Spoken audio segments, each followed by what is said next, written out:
HBV does not like to play by the usual DNA virus rules. Despite it being a DNA virus, it uses reverse transcription, just like HIV, and after it enters the hepatocytes, its partially double-stranded DNA is completed and transcribed into RNA.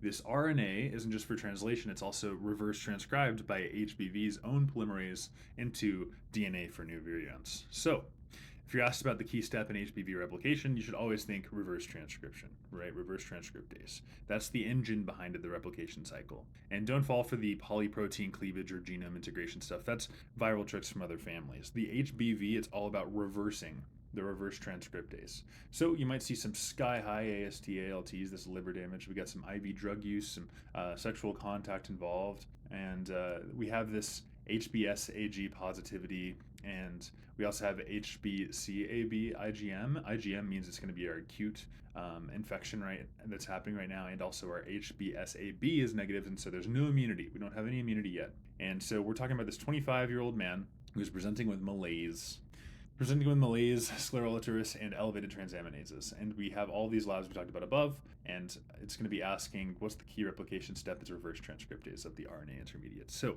the HBV life cycle, you have the HBV virion here, and so it'll latch on. So we have a hepatocyte bile salt transporter, and we're going to latch on to the cell surface, be incorporated by the endosome, and then we're going to be uncoated.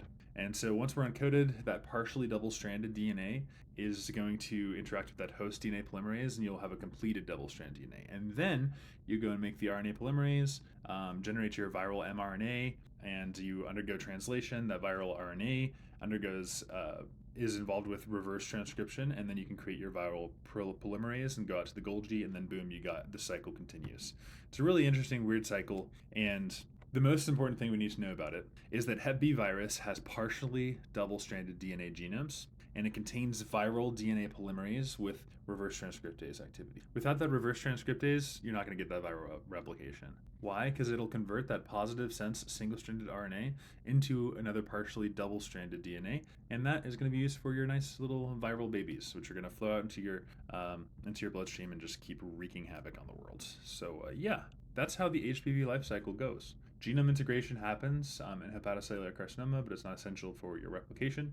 Polyprotein cleavage, that's HIV, HCV. Lytic release, that's HBV, is non-lytic, and it exits via exocytosis. Latency in neurons, that's your HSV, not HBV. All right, hopefully this is helpful. We'll see you guys in the next video.